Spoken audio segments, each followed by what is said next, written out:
ఆంధ్రప్రదేశ్ మరియు తమిళనాడు రాష్ట్ర సరిహద్దు ప్రాంతమైన తిరుపతి జిల్లా తడమండలం భీములవారిపాలెం చెక్పోస్టు వద్ద నిన్నటి దినమున ఎక్సైజ్ అధికారులు ఎన్నికల నియమావళి అమలులో భాగంగా వాహన తనిఖీలు చేయు క్రమంలో ఒక మినీ కంటైనర్ లారీని ఆపి తనిఖీ చేయగా భారీ మొత్తంలో మద్యం అక్రమ రవాణా బట్టబయలైంది.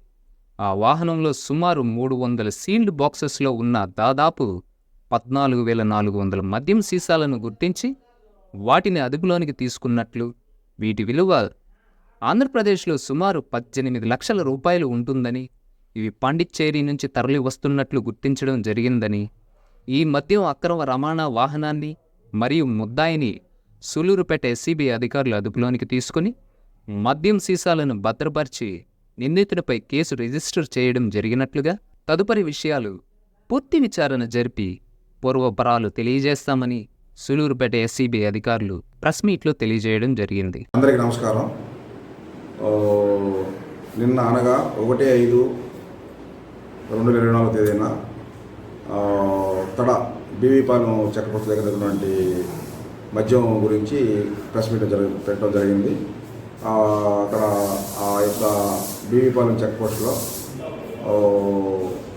ఒక వెహికల్లో వస్తున్నటువంటి వాహనాలను తనిఖీ చేస్తున్నప్పుడు ఆ యొక్క వాహన తనిఖీ జరుగుతుండగా ఒక వెహికల్లో 407 అన్న వెహికల్ అది, ఆ వెహికల్ నెంబర్ 1905.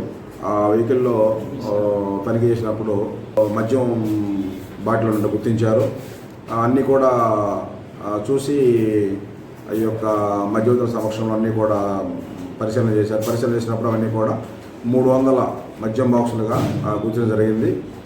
ఒక్కొక్క మద్యం బాక్సులో 45 బాటిల్ ఉంటాయండి. మొత్తం కూడా 300 బాక్సులు. అవి 300 బాక్సుల్లో అవి మొత్తం 14,400 బాటిల్స్ ఉన్నాయి. ఇవన్నీ కూడా పాండిచ్చేరి నుంచి వస్తున్నాయి అన్నమాట. ఇవి పాండిచ్చేరి నుంచి వచ్చేటువంటి అని చెప్పేసి చెప్పడం జరిగింది. మేము గుర్తించే వాటిని పాండిచ్చేరి బెవరేజెస్ అని. తదుపరి వాళ్ళు అక్కడ నుంచి నాకు ఇక్కడ సూలూరుపేటలో ఆ యొక్క మద్యాన్ని మరియు అక్యూజును నాకు అప్పగించడం జరిగింది. దాని మీద నేను ఫర్దర్గా ఇది మద్యం అసలు ఎక్కడికి వెళ్తుంది ఏంది మొత్తం కూడా ఇన్వెస్టిగేషన్ చేసి నేను మళ్ళీ నేను దాన్ని ఇన్వెస్టిగేషన్ చేయాల్సి ఉంటుంది.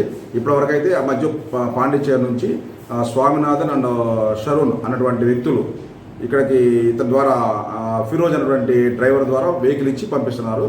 తదుపరి అది దాని యొక్క ఇన్వెస్టిగేషన్లో దాని పూర్వపరాలు పరిశీలించి ఇన్వెస్టిగేషన్ చేసిన తర్వాత మొత్తం మరలా నేను దాని గురించి మళ్ళా చెప్పడం జరుగుతుందండి. మొత్తం 7 లక్షల పై చెల్లిపోందండి. అది మన దగ్గర అయితే మాత్రం 18 లక్షల దాకా ఉందండి. అది 18 లక్షల దాకా ఉంది. అది 7 లక్షలు మామూలుగా అంటే ఒక్కొక్క బాటిల్ వచ్చి అక్కడ 52 రూపాయలు పడుతుంది. 52 రూపాయలు పడుతుంది అక్కడ ఒక్కొక్క బాటిల్ వచ్చి. 14,000 బాటిళ్ళు 7 లక్షలు అవుతుంది. మళ్ళీ మన యొక్క లెక్కల ప్రకారం అయితే 18 లక్షలు అవుతుందండి. అది ఏంటంటే హ్యాండ్ అవుట్ చేసుకున్నాను. దాన్ని ఇన్వెస్టిగేషన్ చేయాల్సి ఉంటుంది. నేను చేసి దాన్ని నేను కనుక్కుంటాను అనమాట. అంటే వాళ్ళు పాండిచ్చేరి నుంచి వస్తుంది.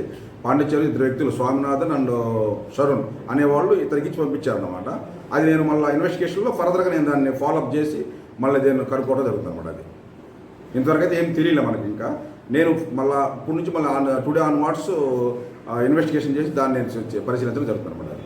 ఇదేంటంటే నాకు ఓన్లీ నేను ఇన్వెస్టిగేషన్ చేయాల్సి ఉంటుంది. దీని గురించి నేను ఇన్వెస్టిగేషన్ చేసి పూర్వపర పరిశీలించి దీని link up backward links and forward links నేను పరిశీలన చేయాల్సి ఉంటుంది. తదుపరి మళ్ళీ నేను దాని గురించి చేసి మళ్ళీ ప్రశ్నలు పెట్టి నేను చెప్పడం జరుగుతుంది.